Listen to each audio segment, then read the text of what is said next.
Assalamualaikum warahmatullahi wabarakatuh. Perkenalkan, nama saya Masida dengan NIM H022036 dari kelas Pendidikan Matematika 2020C. Pada video kali ini saya akan membahas materi statistika mengenai penyajian data, ukuran pemusatan, dan penyebaran data. Video kali ini bertujuan untuk memenuhi tugas mata kuliah Matematika Sekolah 2 dan pembelajarannya oleh dosen pembimbing Ibu Murtafia SPD MPD.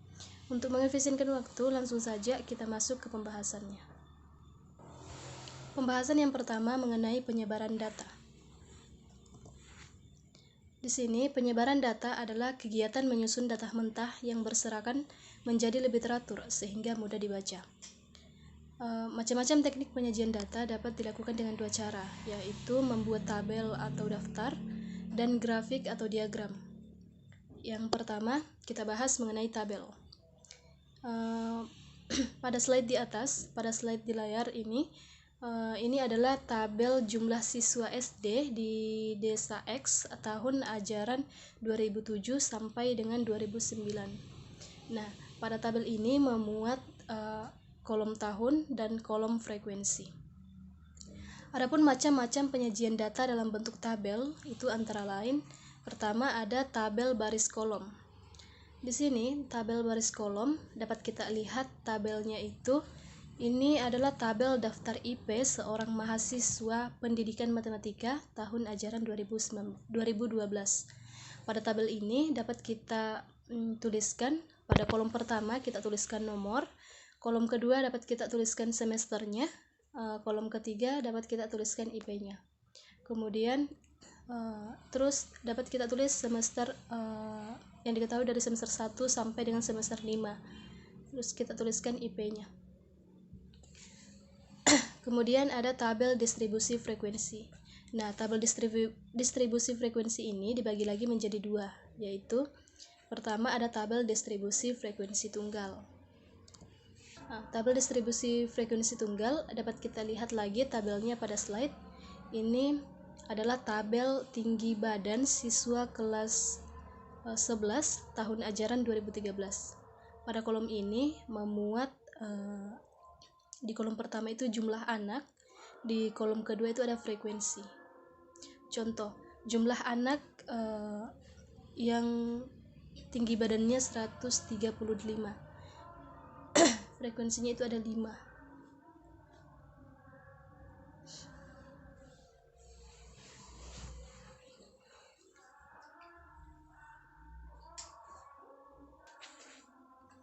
Baik, yang kedua ada tabel distribusi berkelompok.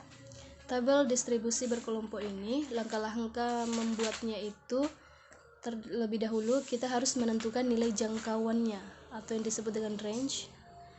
Terus banyaknya kelas dengan simbol K kapital dan panjang kelas simbolnya itu I kapital.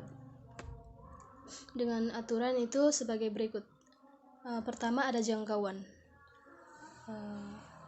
Simbolnya R.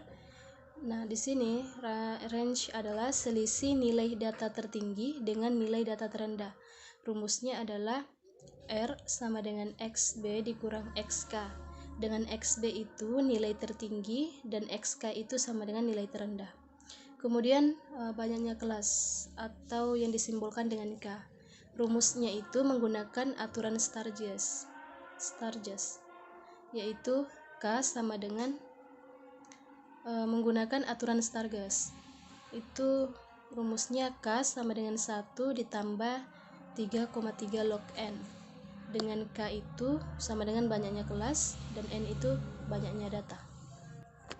Kemudian yang ketiga ada interval kelas atau simbolnya itu adalah I. Rumusnya adalah I sama dengan R per K. Dengan R itu adalah jangkauan dan K itu banyaknya kelas. Kemudian tadi kita sudah membahas mengenai tabel. Sekarang kita bahas mengenai diagram. Nah, penyajian data dalam bentuk grafik atau diagram adalah menggambarkan data secara visual dalam sebuah gambar. Nah, yang pertama ada diagram batang atau yang disebut dengan histogram. Pada slide di atas, pada layar ini adalah tabel banyak siswa SMK di Kota Baru dan jenis kelamin pada tahun ajaran 2014. Nah, pada tabel ini memuat pada kolom pertama dapat kita tuliskan nama sekolahnya. Pada kolom kedua dapat kita tuliskan banyak siswa, yaitu siswa laki-laki dan siswa perempuannya. Kemudian kolom ketiga kita dapat tuliskan jumlahnya. Contoh, di sekolah SMK A, laki-lakinya itu 875, perempuannya itu ada 687. Ini kemudian ditambah, jadi hasilnya adalah 1562. Nah, selanjutnya, data tadi bisa disajikan dalam diagram batang tunggal sebagai berikut. Nah, di garis horizontal ini atau yang searah dengan garis X, kita tuliskan nama sekolahnya. Kemudian, di garis vertikalnya atau yang searah dengan garis Y, kita tuliskan banyak siswanya. Nah, kemudian kita cocokkan dengan yang tabel tadi pada diagram batang histogram. Kemudian data dapat disajikan dalam bentuk diagram batang dua komponen sebagai berikut. Di garis horizontal atau searah dengan garis X itu kita tuliskan lagi nama sekolahnya. Di garis vertikal ini atau yang searah dengan garis Y kita tuliskan lagi banyak siswanya dengan keterangan sebagai berikut. Yang dicetak hitam tebal itu adalah mensimbolkan perempuan. Kemudian kita masuk diagram gambar atau yang disebut dengan piktogram. Nah, pada slide ini adalah tabel jumlah siswa di tiap jurusan pada SMK 1 di kota X. Nah, pada tabel ini memuat pada kolom pertama kita dapat tuliskan program studinya, di kolom kedua dapat kita tuliskan jumlah siswanya, di kolom ketiga lambangnya. Contoh, program studi elektronika. Jumlah siswa yang mengambil program studi tersebut adalah 65 siswa. Dapat kita tuliskan, kita lihat keterangannya seperti ini memuat 10 siswa. Jadi yang gambar setengah ini menandakan itu adalah hanya 5 siswa. Kemudian kita masuk ke diagram garis. Diagram garis. Pada slide ini adalah tabel keadaan suhu badan siswa di dalam lab. Memuat untuk di kolom pertama atau baris pertama kita dapat tuliskan pukul. Kemudian dapat kita tuliskan juga suhu badan dengan satuan derajat Celcius. Contoh, pada pukul 06.00 ini suhu badan siswanya itu 24 derajat Celcius. Nah, tabel data di atas dapat disajikan dalam bentuk diagram garis berikut. Di garis horizontalnya atau yang searah dengan garis X-nya itu kita tuliskan pukulnya. Di garis vertikal atau yang searah dengan garis Y kita tuliskan suhu badannya. Kemudian kita sesuaikan dengan data yang sudah diketahui di atas, seperti pada tampilan di layar. Kemudian kita masuk ke diagram lingkaran. Nah, pada tampilan layar ini adalah tabel data olahragawan SMU Pertiwi. Pada tabel ini itu memuat di kolom pertama kita dapat tuliskan jenis olahraganya, di kolom kedua jumlahnya. Nah, contoh sepak bola, jenis olahraga sepak bola, jumlahnya itu ada 60 siswa yang mengambil olahraga sepak bola. Nah, kemudian untuk membuat diagram lingkaran ditentukan dulu besar persentase tiap objek terhadap keseluruhan data dan besarnya sudut pusat sektor lingkarannya. Dapat dilihat di layar, tampilan layar. Tabelnya itu dapat kita tuliskan pertama itu jenis olahraganya, kemudian jumlah, terus kolom persentase, dan terakhir itu ada kolom sudut pusat. Nah, contoh sepak bola. Sepak bola itu jumlahnya ada 60. Persentasenya itu 60/200. 200 kita ambil dari jumlah keseluruhan, dari jumlah semua siswa yang mengambil olahraga sepak bola, basket, voli, bulu tangkis, tenis meja. Kemudian dikali dengan 100%. Nah, 60/200 dikali 100% sama dengan 30%. Adapun sudut pusatnya dapat kita tuliskan 60/200 dikali dengan 360 derajat. Itu hasilnya 108 derajat. Nah, data tersebut dapat disajikan dalam bentuk diagram lingkaran. Ada slide. Cara pensajiannya itu seperti di slide ini. Pada lingkaran kita tulis sudut-sudut pusatnya dimulai dari 108 derajat, 90 derajat, 81 derajat, 45 derajat, terus 36 derajat. Kemudian pada 108 derajat itu adalah jenis olahraga sepak bola, di mana persentasenya itu 30%. Begitupun selanjutnya. Kemudian kita masuk ke ukuran pemusatan data. Ukuran pemusatan data adalah ukuran statistik yang menyatakan bahwa satu nilai atau nilai tunggal yang dapat mewakili keseluruhan distribusi nilai yang sedang diteliti. Yang pertama ada mean. Di sini mean, cara menghitung mean itu ada dua macam, yaitu mean data tunggal dan mean data kelompok. Adapun rumus mean data tunggal itu nilai rata-rata sama dengan X1 ditambah dengan X2 ditambah dengan X3 ditambah titik-titik ditambah Xn per N. Adapun rumus mean data kelompoknya itu nilai rata-rata sama dengan sigma Fi dikali dengan Xi per N. Adapun keterangannya dapat dilihat pada tampilan layar. Kemudian kita masuk ke median. Median ini terbagi lagi menjadi 3, yaitu median data tunggal ganjil. Adapun rumusnya itu N ditambah 1/2. Median data tunggal genapnya itu rumusnya XK ditambah dengan XK ditambah 1/2, di mana K itu sama dengan N/2. Kemudian median data kelompoknya rumusnya adalah B tambah P dalam kurung 1/2 N dikurang jumlah frekuensi kumulatif per frekuensi kelas median. Kemudian modus. Modus di sini terbagi menjadi 2, yaitu modus data tunggal. Modus data tunggal sama dengan frekuensi yang paling banyak. Sedangkan modus data kelompoknya rumusnya adalah B ditambah P dalam kurung B1 per B1 ditambah B2.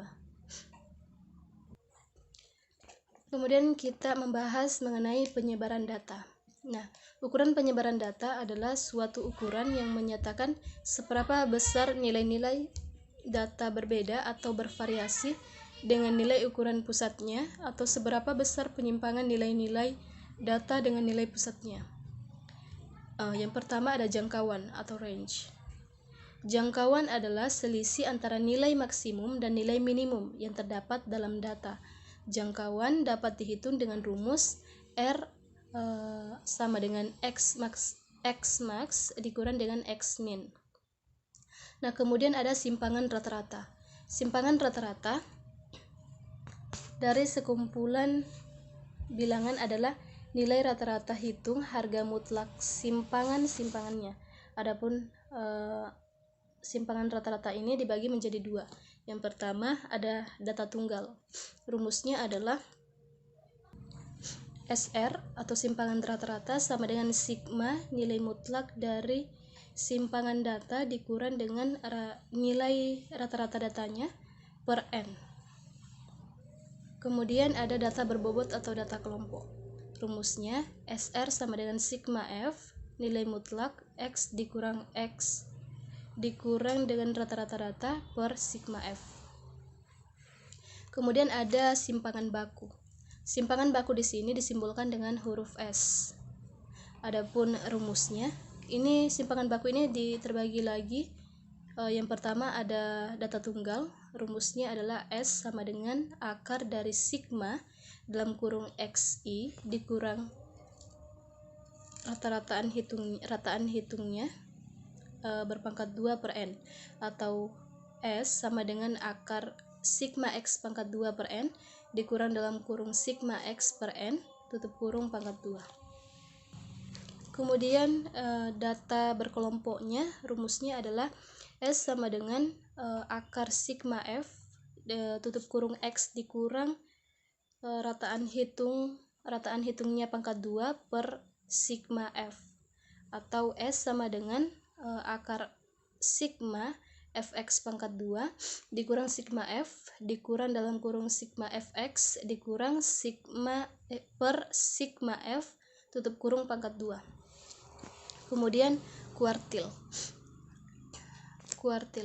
ini terbagi lagi. Yang pertama ada data tunggal. Rumusnya itu QI sama dengan I dalam kurung N tambah 1 per 4, dengan I itu nilainya 1, 2, 3 dan N itu banyaknya data. Terus data kelompok, rumusnya itu QI sama dengan B tambah P buka kurung I dikali N per 4 dikurang F jumlah frekuensi sebelum kelas QI per F frekuensi kelas QI, dengan I itu sama dengan 1,2,3. Kemudian ada persentil. Persentil terbagi menjadi 2. Yang pertama ada data tunggal atau berbobot. Rumusnya itu PI sama dengan data ke I buka kurung N tambah 1 per 100, dengan I itu sama dengan 1,2,99.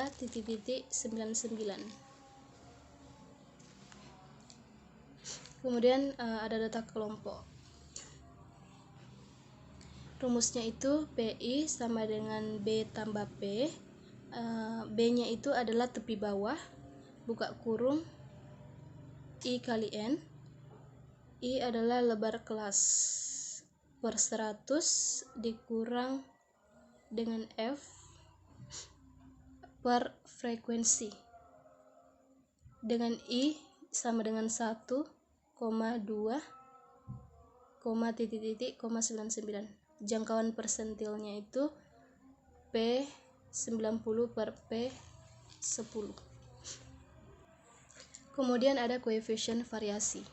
Koefisien variasi adalah perbandingan antara simpangan standar dengan nilai rata-rata yang dinyatakan dengan persentase. Rumusnya adalah KV sama dengan X per X S per rata-rata dikali dengan 100%. Kemudian ada angka baku. Angka baku di sini digunakan untuk mengetahui kedudukan suatu objek yang sedang diselidiki dibandingkan terhadap nilai rata-rata kumpulan objek tersebut. Adapun rumusnya itu Z sama dengan X dikurang nilai rata-rata per S, standar deviasinya. Sekian, itulah yang bisa saya jelaskan. Apabila ada kesalahan mohon dimaafkan. Sekian, wassalamualaikum warahmatullahi wabarakatuh.